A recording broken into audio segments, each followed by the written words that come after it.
Let me, on behalf of Scrum Inc., officially welcome everyone to Gain and Maintain a Competitive Advantage with Scrum at Scale. I'm your host, Tom Bullock, the Chief Storyteller here at Scrum Inc. Now more than ever, organizations are choosing Scrum at Scale to achieve their goal of business agility. So much so that where do we start has become one of the most common questions we hear. Our panel will answer that question and more in this webinar. And we will be taking your questions after their presentation. When you have a question, please use the Q&A button at the bottom of your Zoom panel. And please enter your question in there. The reason is simple. Chat fills up very quickly. Sometimes it's hard for us to see those questions, and we just will have too many participants to be able to use raised hands. Now, each of our panelists today will be covering a particular aspect of a Scrum at Scale implementation.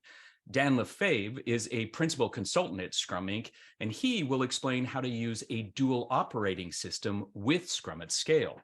Amy Madsen is a Scrum Inc. Enterprise Agile consultant, and she will walk us through picking the right reference model and the importance of making continuous improvement part of an organization's DNA. But kicking us off is Avi Schneier, another of our principal consultants and a contributing editor of the Scrum at Scale guide. Avi is here with case studies to detail where successful Scrum at Scale implementations begin. Avi, take it away. Thanks, Tom. And thanks everyone out there in Agile Land for dropping in. Now, before we begin, I'd like to ask everyone to get your hands on your keyboards and answer a question for us in the chat. Why change how you work at scale at all? Why is anybody interested in doing this? Go ahead, type your answers in the chat right now. I want to see what comes in.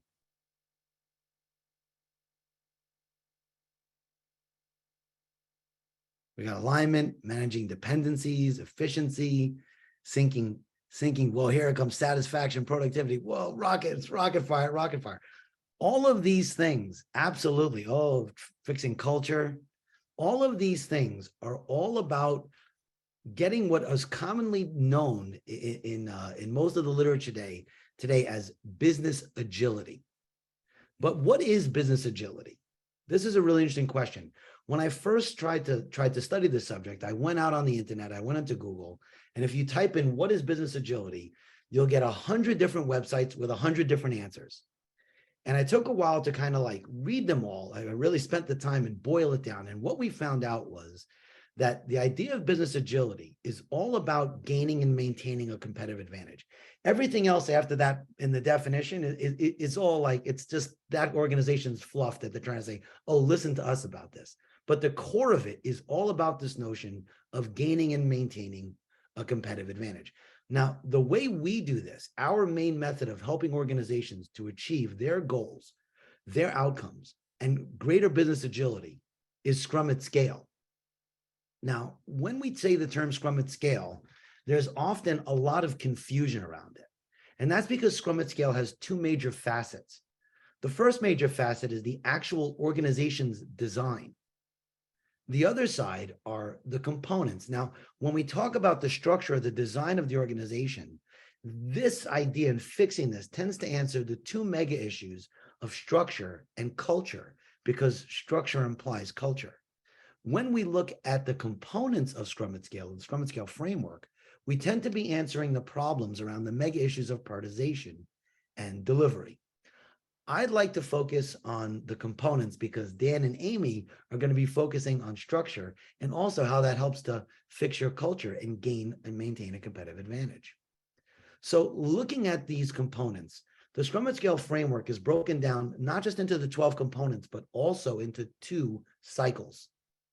The Scrum at Scale cycle, which is on the left here, is all about the how to get value delivered, particularly at scale. Whereas on the right, we have the product owner cycle. That's all about the what. What do we want to deliver? What value at scale? Now, I don't want you to think of these components as physical things, but rather a series of questions that each organization has to answer in order to solve the mega issues and consistently enhance their business agility. Let's take a look at 3 case studies, different companies, and how they improved their outcomes by adopting Scrum at Scale while entering the cycles from different angles. Now, when we first partner with an organization to introduce Scrum at Scale, We begin with an assessment of their entire ecosystem to figure out which mega issues and related component problems are the most dire and in need to be ameliorated first. At John Deere, our assessment showed that the biggest problems were related to having an inconsistent team process at scale. After 2 weeks of fixing things here, they launched the Executive Action Team, or EAT, which is the hub of the Scrum Master cycle, in order to handle problems that were arising with delivery, cross-team coordination, and continuous improvement. Now, once things got ramped up in the Scrum Master cycle, they then felt it was time to launch their Executive Meta Scrum, or EMS, to align the teams around a shared prioritized backlog. What were the results? Well, let's take a look. First of all, notice that when we spoke to leaders, their main things they wanted to improve were all around speed. Speed of understanding, speed to decision-making, and speed of execution. And this is what Scrum at Scale was employed to help them fix. Now, you can read all the details in our case study called Agile Unleashed at Scale that we published jointly. But I wanted to highlight a few for you here, and you'll see them. Look at this. Increased output, 165%. Now, you're also seeing the yellow metrics. That's right. The goals, which were, these were the ones that leadership wanted to achieve. They said, these are the things we want to achieve, and these are the numbers we want to hit. That's very important. In the middle of the Scrum at Scale diagram, in the very middle, you see metrics and transparency. It's very important at the beginning to choose what metrics you want to affect and by how much, and how are we going to know we're going in the right direction. So we had increased output, reduced time to market, and an increased engineering ratio, all done with Scrum at Scale. A different organization, Anheuser-Busch, or AB InBev as they're known worldwide, they entered their Scrum at Scale transformation slightly differently. Through the GOSI and the subsequent leadership workshops, we realized that the main issue was actually global misalignment when it came to their backlog. So we decided to launch the EMS the very next week. And we realized during this launch that a lot of the impediments that would be raised were all around this notion of alignment. So we also launched the Executive Action Team in that exact same week, even though the emphasis was really supposed to be on the EMS. Now, the EAT's entire initial job was fixing any impediments there were around alignment through strategic vision, backlog prioritization, or decomposition and refinement. Then we launched new teams, plus we relaunched the old teams, and the EAT moved on to servicing them as well. What were their results? Well, the first preliminary results were dramatic through the elimination of duplicative projects between the global function and the 6 worldwide zones. And we achieved a lot of this elimination by taking a look at the backlog from each. And so here we answered those questions around backlog prioritization, decomposition, and refinement by speaking with each zone's leadership and getting them to assign value around the global initiatives that got them to align as a collective when it came to stratifying what these objectives were trying to achieve. In our third case study, well, let's take a look at Drummond Oil and Gas. This is an interesting one down in Colombia. Here, it was recognized that the main issues were around miscommunication between teams in the field and headquarters, because that was where most of the problems actually got solved when it came to driving things to done. So they began by forming their Executive Action Team to tackle these issues around cross-team coordination and impediment removal before moving on to the team process. Their results were exceptional. Take a look at this. The fastest well that they ever drilled took them 10 days originally. We got a 40% improvement down to 6 days. Now that's very important if you know anything about the oil and gas industry, because the way they increase revenue is by punching more holes in the ground. And based on the law of large numbers, more of them become producing wells. That, combined with the other benefits illustrated here, helped them to gain and maintain a competitive advantage in their respective area. So when you take a look at all 3 of these case studies, what's really important to take away is that there's no specific prescription of exactly where to start. You have to figure it out for each organization, but there is a general pattern that works. Here's the main one. You have to start somewhere inside the heart of Scrum at Scale. the team process, the executive action team, or the executive meta scrum. And again, don't forget that metrics and transparency, because both of these cycles need metrics and transparency, but they need different ones. And before beginning any change management initiative, you want to choose and agree upon metrics that will signal success. Now, some of you may be thinking, well, my organization doesn't use Scrum at Scale. We use a different scaling framework. Is there still something we can take away from this? And the answer is yes. Scrum at Scale can be layered on top of an existing implementation to dramatically increase and improve business outcomes. Take a look at what Rocket Mortgage achieved by laying Scrum at Scale on top of an already existing SAFe implementation.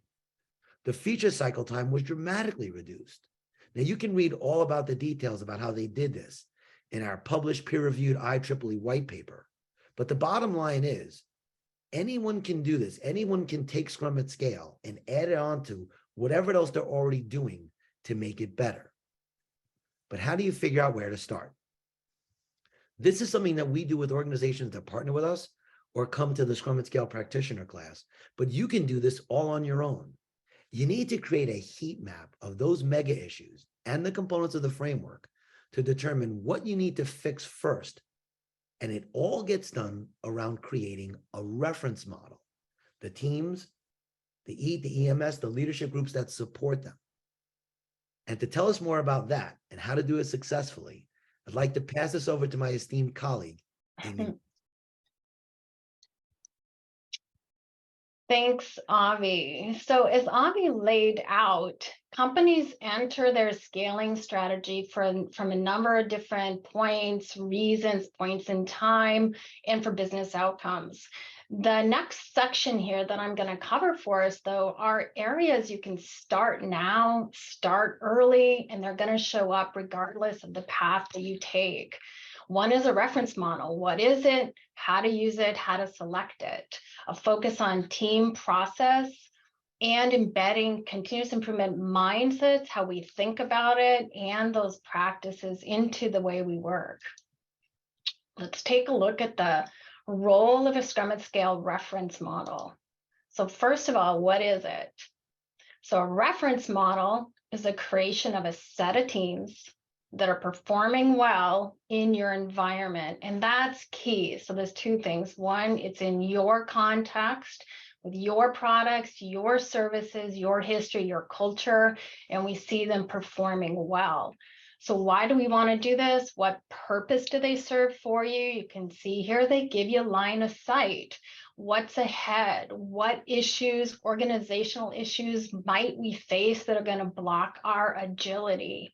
It also gives your organization a really important opportunity to look at how you handle impediments. We have our teams, our team of teams, and our organization. Your reference model is going to give insight to how well do you do that today. Learnings, we want to get our folks out of training, off the books, and hands-on to the work. This experience and the knowledge is invaluable as you go forward. Early majority, some of us want to see what's ahead. We want to have a little bit more confidence before we take a step. Your reference models are going to give your organization that opportunity and those folks that want to see what happens and how this is actually going to work. So when you're thinking about a reference model and bringing that in your organization, what can you do to gain more benefit from it? Well, the selection of the reference model is important. This is very intentional in your strategy. Where do we need business agility? Where in your organization might you go next? These reference model selections are going to be important. They're intentional. They're going to give you a lot of learning about your organization.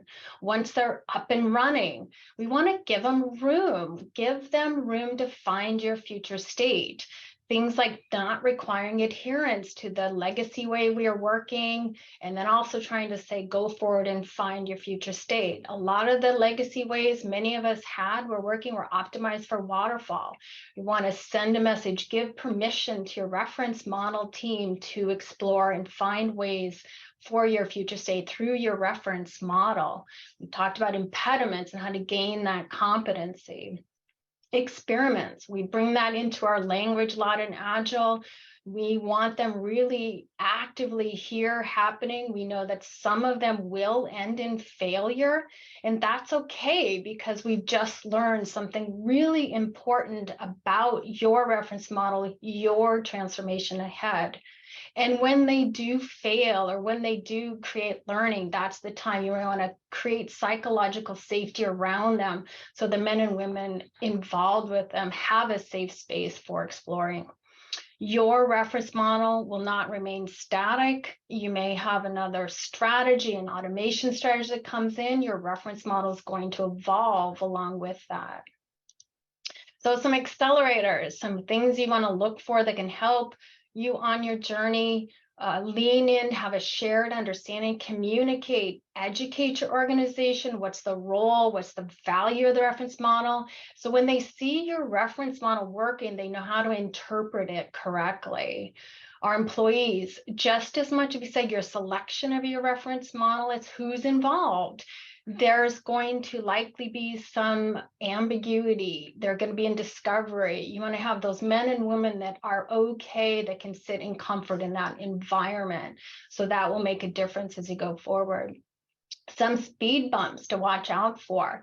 Again, around the selection of the reference model. This may feel risky. It's a new territory. We may say, let's pick a program that's over there. It's low risk.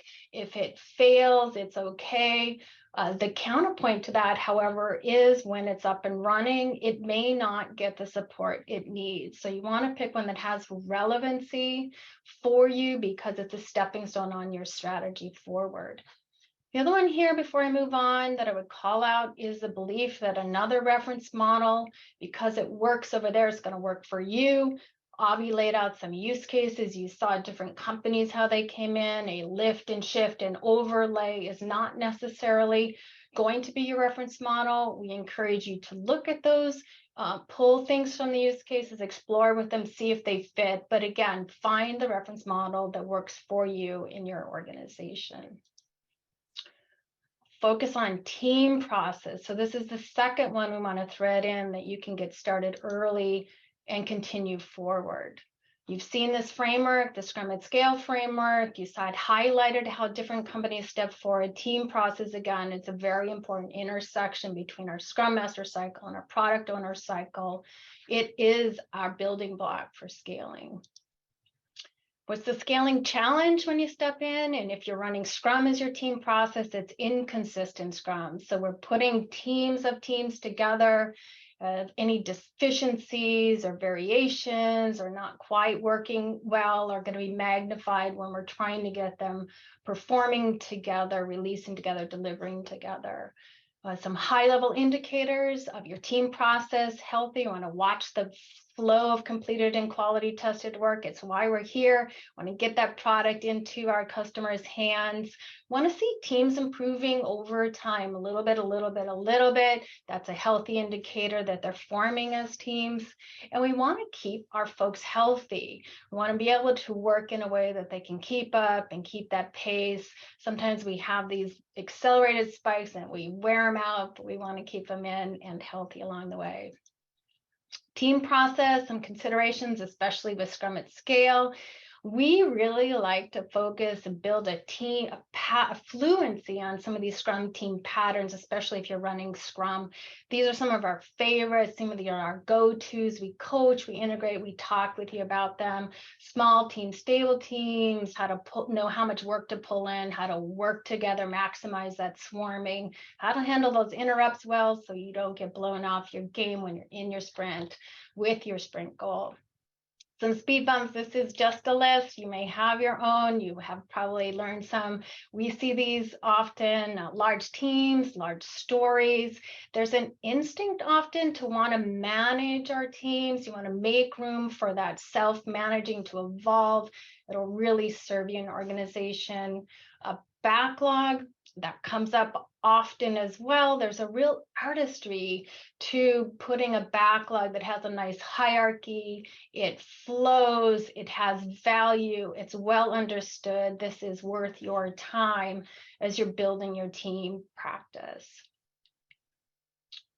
This last section is continuous improvement, both in mindset and our practices. So this term continuous improvement is in our vernacular often. You see it out there.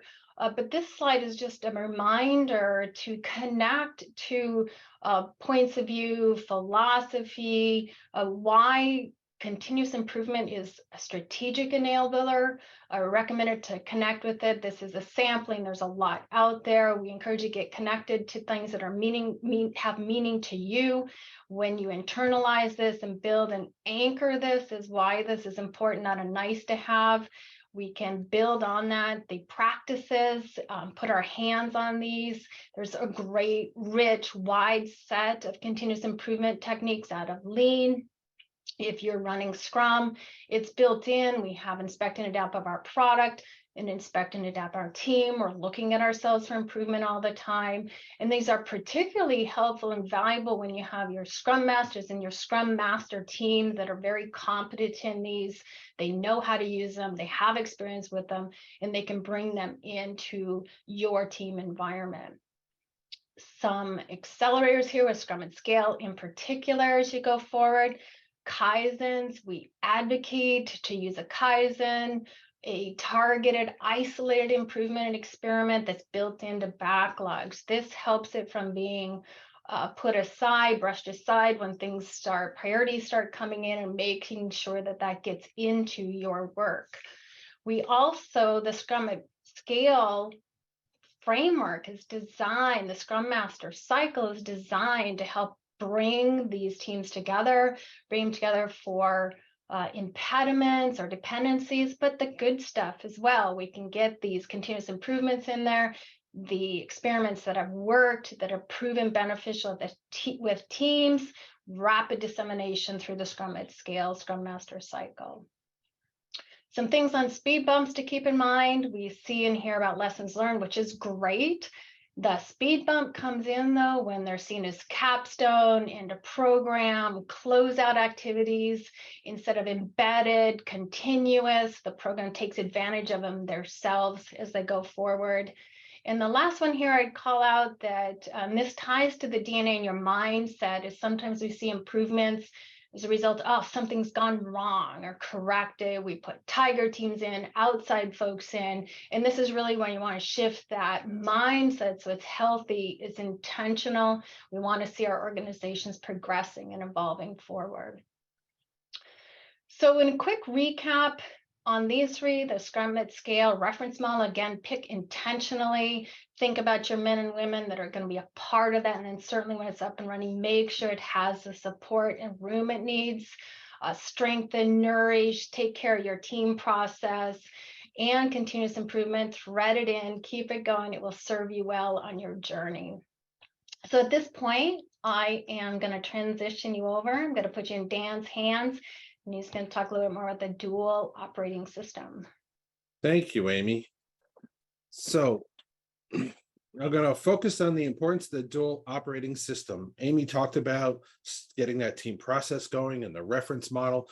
Sometimes trying to install Scrum and a reference model into a traditional organization is very challenging, particularly if that organization has a deep hierarchy and very strict stage gate process. So trying to do this is a lot like trying to install a Windows application on a Mac. It's incompatible and ineffective. So what can you do? Well, you need to run two operating systems on a Mac. So you install a virtual machine, which has Windows running on it.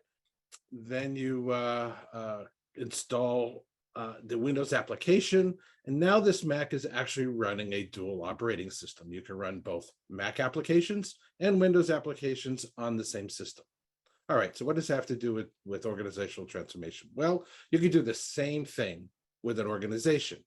You want to establish a second operating system in your organization. So most organizations are structured as a hierarchy of functional silos.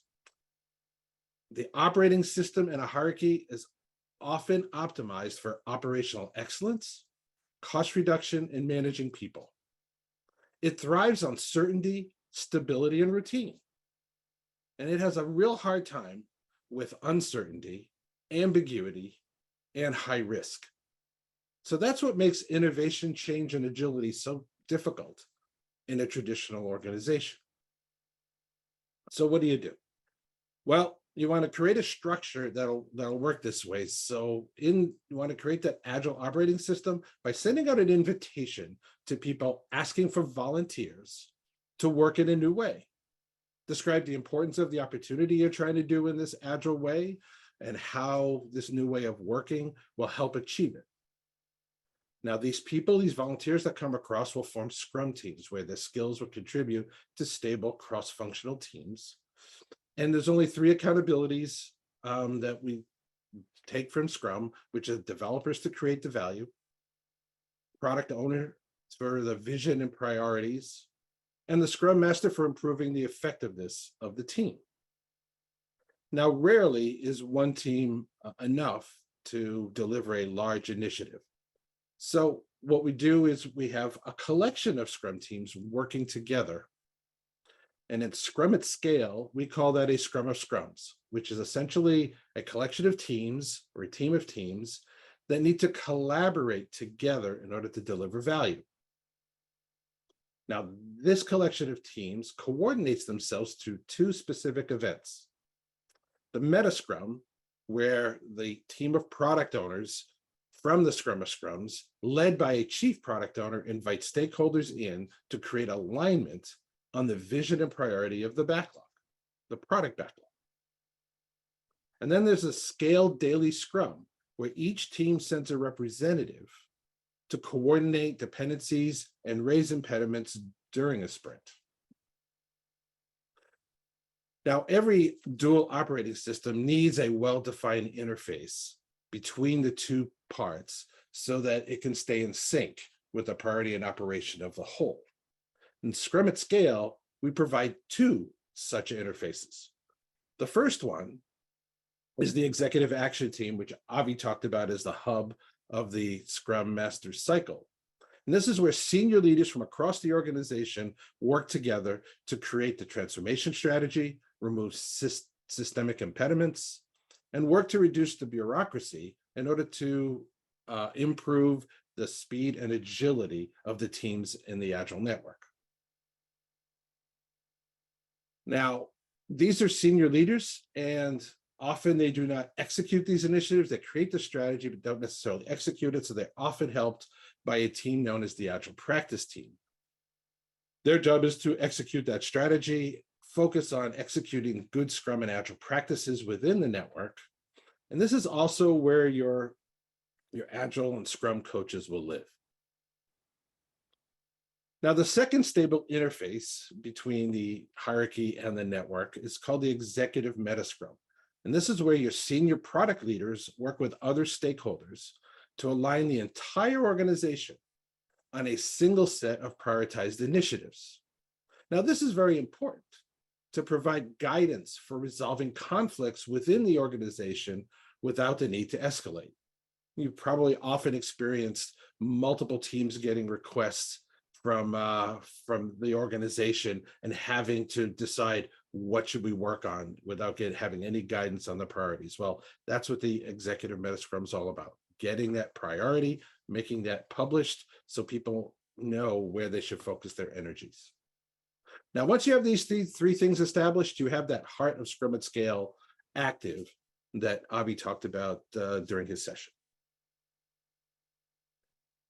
Now, once that's active, it's time to grow the Agile network. You bring new initiatives into that network.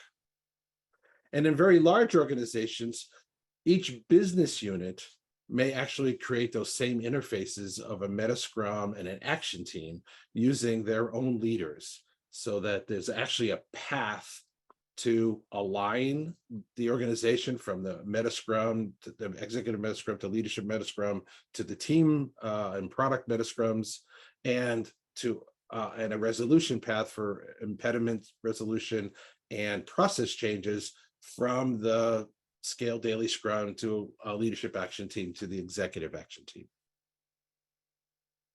So once it's successful, you keep growing it, you keep adding new initiatives until eventually your entire portfolio is running in the network.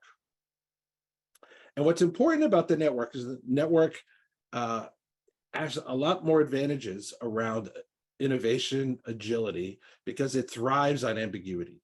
It's able to make decisions quickly. People come from all over the hierarchy in order to be part of the network. So you get a lot of different perspectives, and these cross teams, cross-functional teams can deliver value more quickly. Decisions are brought to closer to where the action is, so that that decision latency starts to shrink, so we can deliver more quickly. And the governance model we create in this space is based on empirical process control. It's based on making adjustments based on reality as opposed to on guesses. Now, maybe you remembered I said that we send an invitation to the organization in order to actually start that first reference model. You might wonder why. Well, let me describe a model that was popularized by Geoffrey Moore in his 1991 book, Crossing the Chasm. It divides the population into 5 groups, describing how different people react to, adopt, and accept new innovations and changes. So the first group are the innovators, very small group, about 2.5%. They're the ones who like to try anything new. All you got to do is ask them, would you like to try? And you don't even have to finish that sentence and they'll immediately say yes. They're the ones who are the first ones to use Betamaxes and iPhones and laser discs because they just wanted to be the first one to try anything. The second group, known as the early adopters, makes up about 13.5%. So together, the two make about 16% of the population. The early adopters also want to try things new, but they have a reason. They want to solve a problem. They're the ones in your organization who might be frustrated with the current product development lifecycle, maybe frustrated with how long it takes for decisions to be made or problems to be resolved. So they're the ones, when they see a new way of working, will want to jump on it really quickly. So what's great about these first 2 groups is they are willing to cope with ambiguity. Because as we start, like Amy was saying, we want the reference model to show how it works in your environment. That's different in every organization. So this group is willing to cope with that ambiguity and work on creating that reference model. So when you send out the invitation, these are the people who are going to jump on. These are the people who are going to be the first to volunteer and the ones that will be enthusiastic and really make the transformation a lot simpler. Not that transformation is easy, but it will be simpler with people who opt in. Now, the rest of the population in the organization, they tend to need to see that whole solution, which is why that reference model is so important. And this chasm between this first group and the rest is where the initial work happens to create that reference model, to make that work, get continuous improvement in the DNA. So that's where we are. And just really quickly to go through the rest of the groups here, the early majority, they don't want to be the last, but they also don't want to be the first. Once they see a solution that can work, they will grab it and take it on, and will take it all the way up to 50% of the organization, which is like the tipping point to really say you've gotten into this agile environment. The late majority, once it's totally proven, they'll take it on. And then this last group, which Geoffrey Moore called the laggards, unfortunate name, but he calls it the laggards. They may never join the network because there's always going to be work in the hierarchy that needs to be done. Those that require stability, certainty, standard and repeatable, and really don't need the mechanisms of agility in order to move forward. So that they may stay there for as long as they work with the company. Okay, so how do you create this effective? Again, the accelerators for creating this dual operating system, get that executive action team going and make sure they're authorized to make the changes you need to make, both to solve impediments and the product delivery lifecycle. Allow the teams to make decisions, decentralize the decisions into the organization, use consent to make decisions, which is not consensus. You don't have to get everyone to agree, but get everyone to a point where they can live with the decisions that we're making. It makes it faster, and it also makes the decisions better. Prioritize those programs and create opportunities for feedback. Things that could slow you down. Auditors who don't understand agility can sometimes slow things down. Management who still have this need to get regular reports from teams could slow things down, because it requires teams to stop delivering value and start creating various reports for management to see. Also, the tendency to have people work on multiple teams. We want to avoid that as much as possible, and make sure that whatever tooling you put in place is actually helping the teams rather than just providing management reporting. Okay, I think that's it for this. I want to hand it back over to Tom. Thanks, Dan.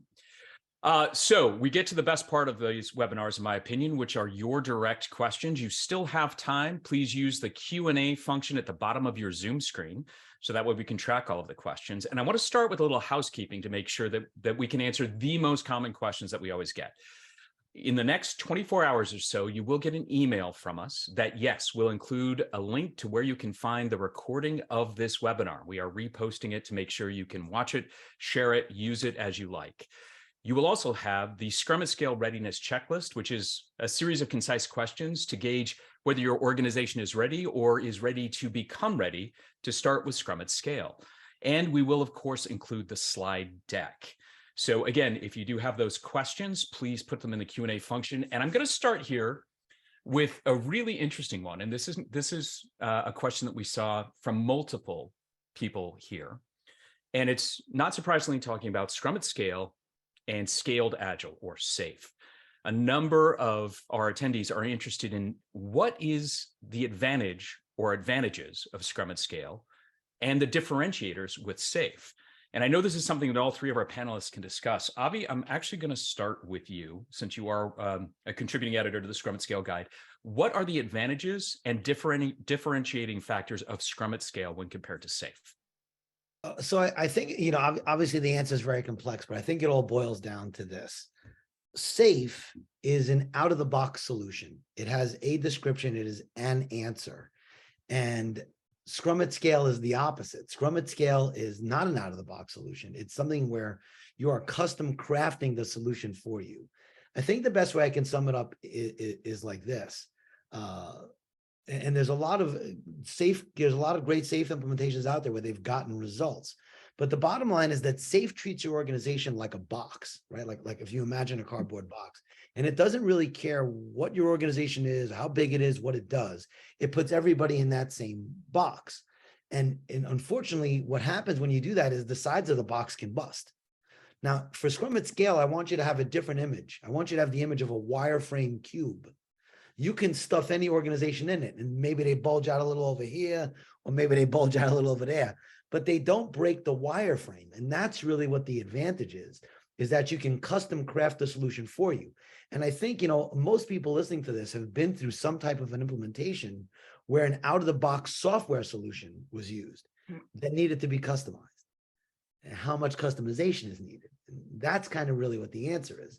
Now, where is SAFe really useful? Absolutely. If you are just getting started and you need you're in a very, very traditional organization that's really afraid of this notion that they don't know how to just have something where they turn the key and it goes, SAFe is a great answer. It's a great starting point, because trying to custom craft your solution, it takes more time to get started. And that can be daunting for a lot of people.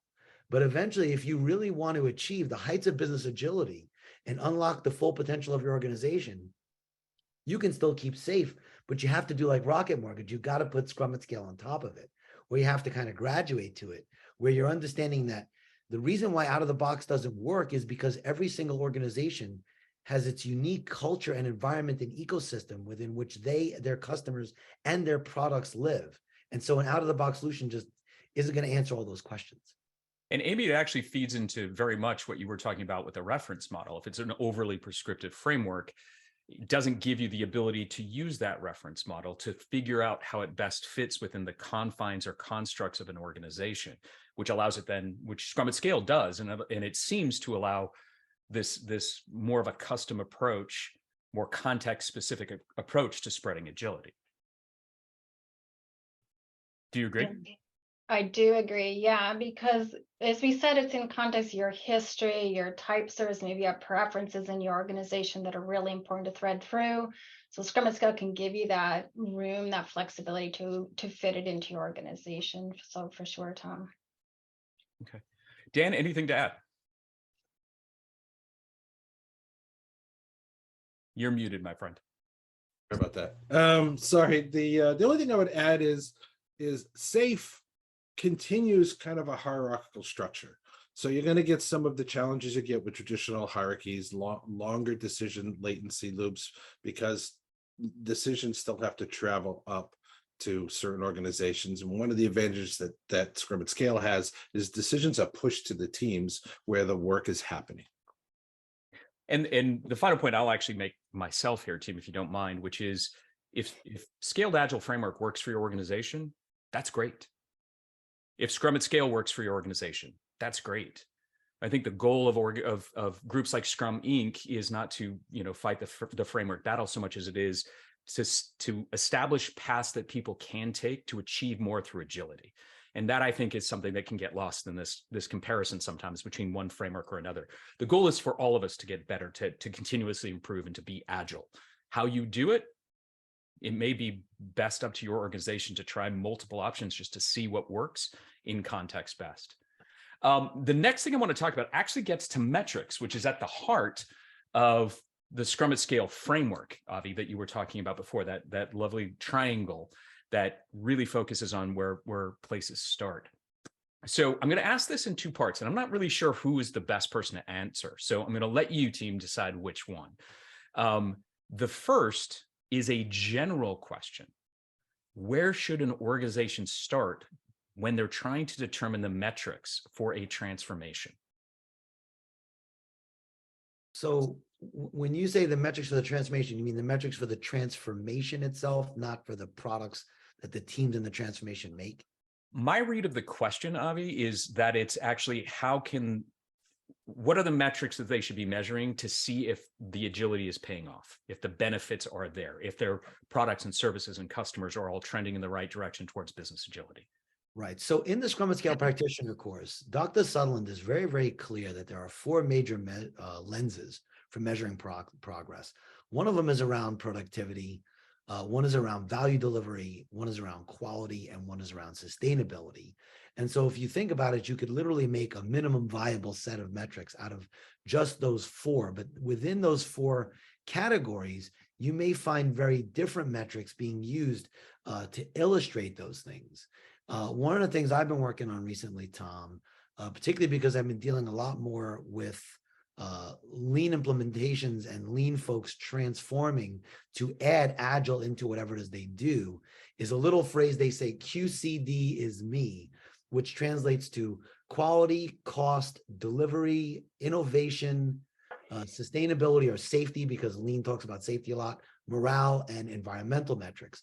And I think as you take a look to the future and how corporations are having a greater impact as citizens, literally as corporate citizens of the countries that they live in, we may need to move to a little bit more of an expanded set of metrics that include things like environmental and safety as part of the core of metrics that we want to recommend. Because yes, it's about business agility and gaining and maintaining a competitive advantage. But I think one of the differences between using Agile to run a company of any kind, Scrum at Scale or not, and using just Taylorism is that we actually care about shockingly, we care about the people involved.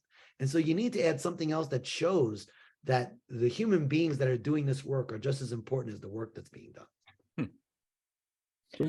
We do have oh, I'm sorry, Dan, real quick. Just the one thing I want to in chat, someone asked for that acronym again, please. And I missed it as well. So if you could add that to chat, please. Dan, go ahead. I'll throw in the chat. QCD is me. Okay. The one thing I wanted to add is you really want metrics that show that you're getting business improvements, right? They're meeting your business goals. I see a lot of organizations put in transformation metrics as the number of teams that have been trained, the number of teams that have been transformed. I mean, those are, I guess, nice, but what you really want is that the business impact that this has happened. So we want to use those measures that show that you're gaining that competitive advantage that we talked about. So again, it goes back to the important lesson that sometimes can get overlooked. The point of agility is not to do the framework. The framework is the tool that gets you there, the method that gets you to those results.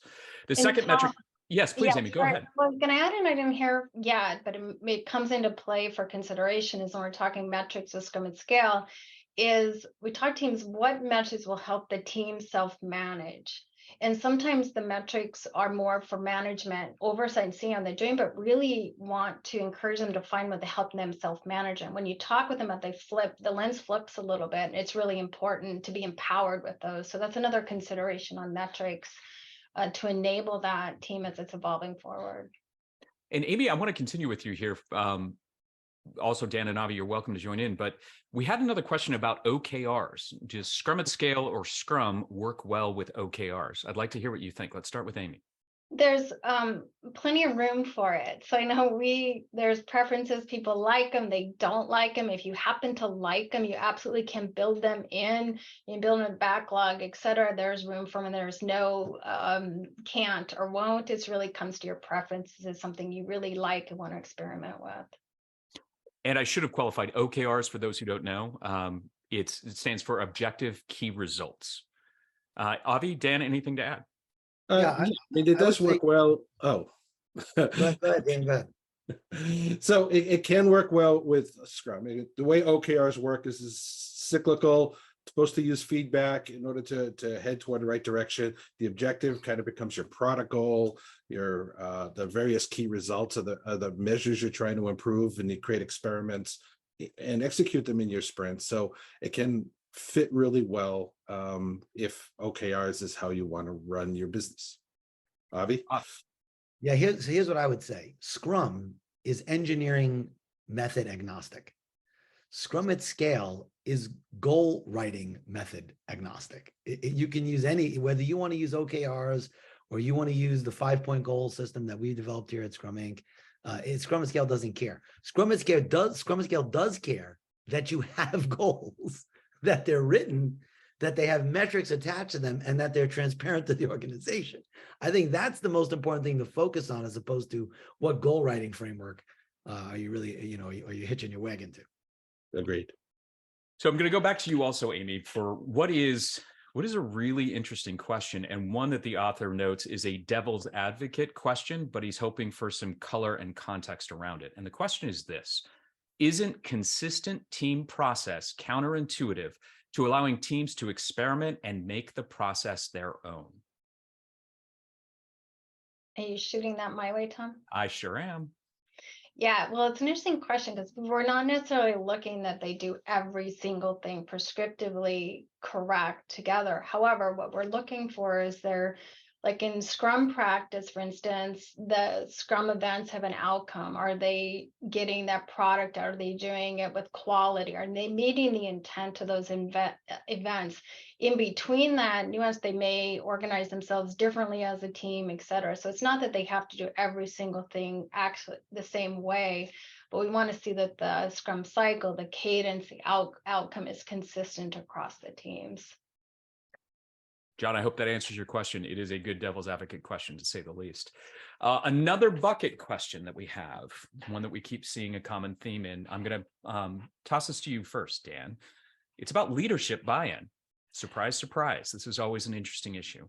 And I'm going to put it your way because of this, the concept that you discussed with the dual operating system.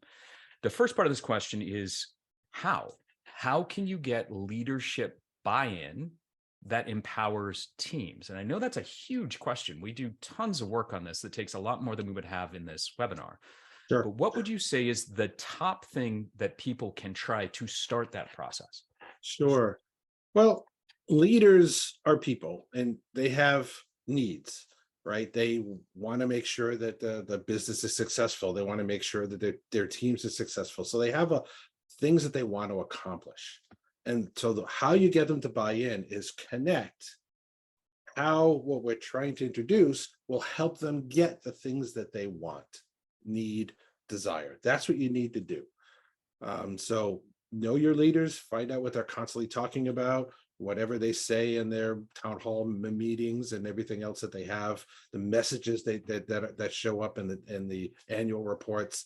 Those are the things you want to say, okay, how do you measure those? How will Scrum at Scale help address those?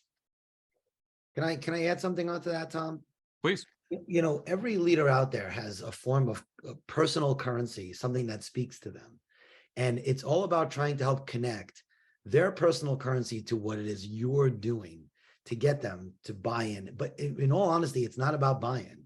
Buy-in is lip service. It's really about participation.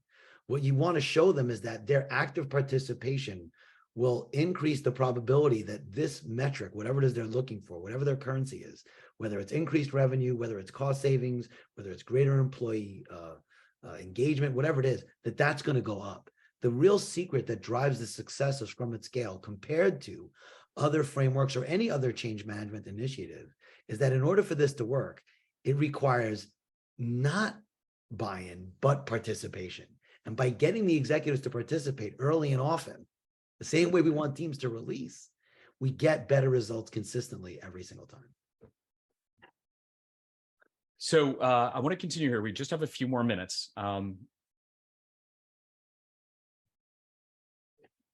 I'm seeing a number of questions here. Forgive me, I'm obviously reading them in real time. And thank you for all of our participants. These questions are fantastic. I can say with certainty, we're not going to have a chance to get through them all. We will work on answering a number of them, possibly in a follow-up blog or in email. So we'll try to get you answers. Some of them are quite specific and very good. I'm going to first say, a number of people have asked specifics about the Rocket Mortgage case study and how you could layer Scrum at Scale on top of an existing and honestly successful scaled agile implementation and get even better results. I'm going to point you to our website. And if you go under industry insights, you'll see the Rocket Mortgage case study. I suggest you read that first. It's going to give you a lot more information than we would have time to give now. Again, it's a peer-reviewed IEEE paper, so it will have the details and charts. Now, a couple of quick questions. I've actually never seen this one before. We've talked about Scrum at Scale and SAFe. There are a number of people who are asking about Scrum and Scale and less. Is there a big differentiator that we can talk about there? I mean, there's a big differentiator. There's one main differentiator. The main differentiator is that in less, they have one product owner over a group of teams, whereas we advocate one product owner per team. That is the real big distinction. To me, less is an instance of Scrum at Scale, but there's nothing in it that's really directly contrary to it. But it's really very, very software focused and centric. Whereas Scrum at Scale, I mean, and for those who don't know me well, almost everything I've done in the last few years has been outside of software. So we're again, we're agnostic of what domain we apply it in, and that's really one of our big advantages. Dan? Yeah, the second thing is less tends to focus on the delivery of the product, the collection of teams and how they work together, rather than how this fits into an organizational ecosystem, which Scrum at Scale is trying to get everyone aligned. So that alignment helps the organization achieve the competitive advantage they're looking for, when less can help one particular product or program move forward. And actually, there's no real compatibility issues with Scrum at Scale. You can run a scrum of scrums, a collection of teams using less, and it'll work fine. So as long as there's that connectivity between this less cluster and the meta scrums to align everyone in the organization, that works well. And so, Tom, Amy, go ahead, Avi. I think that actually connects back very well with the question that was asked of Amy and whether or not there's room for experimenting inside the teams. Look, there's a reason why the component is called team process.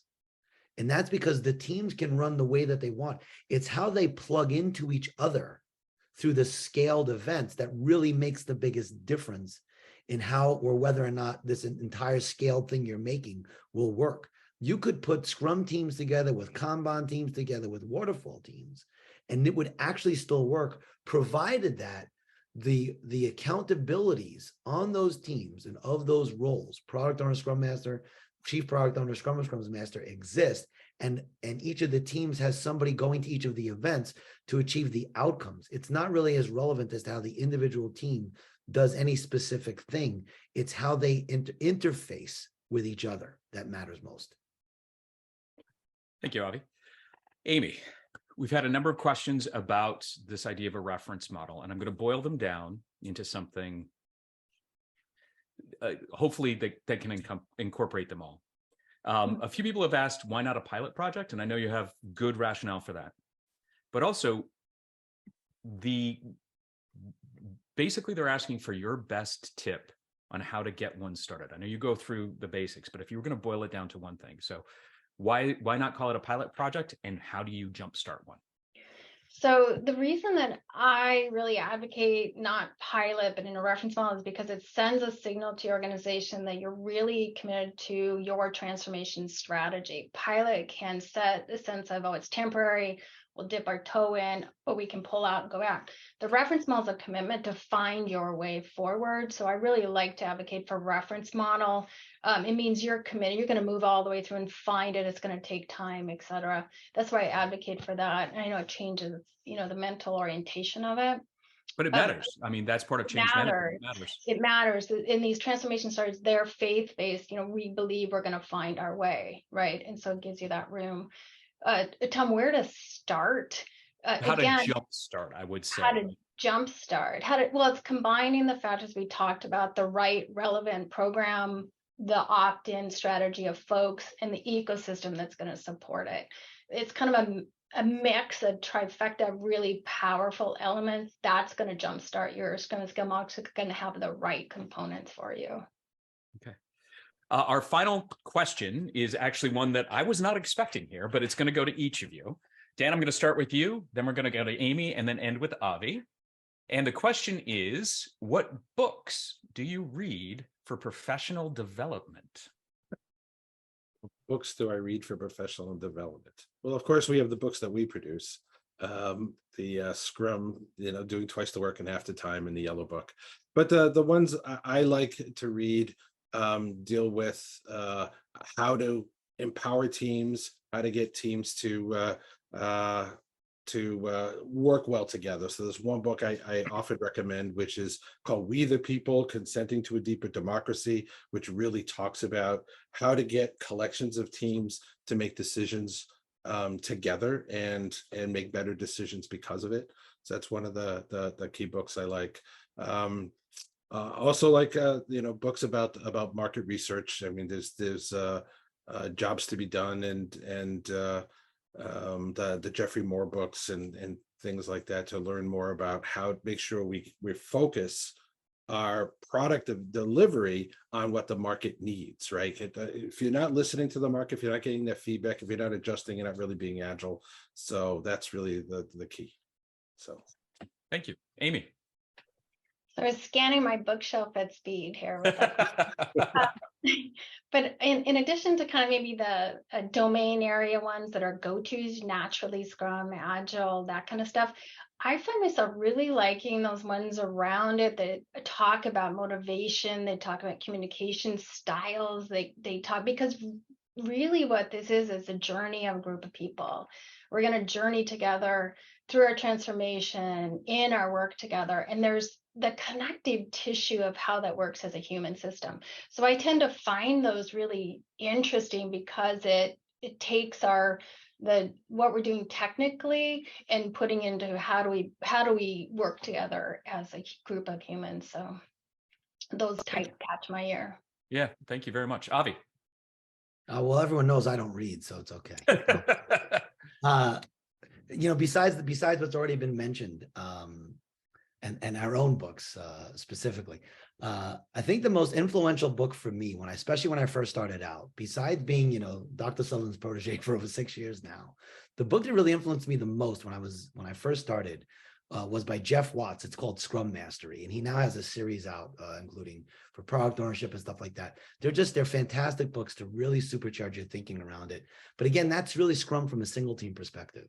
when it comes to scaling in particular, I actually don't go to books for that. For me, it's more about the HBR and the MIT Sloan and Sloan Management Magazine Review. For me personally, I want to be on the cutting edge. Everything we do, like the research I mentioned on business agility, all the materials that you'll find in our newest class, the Registered Agile Leader at Scale, all come out of cutting edge research and everything being done literally right now.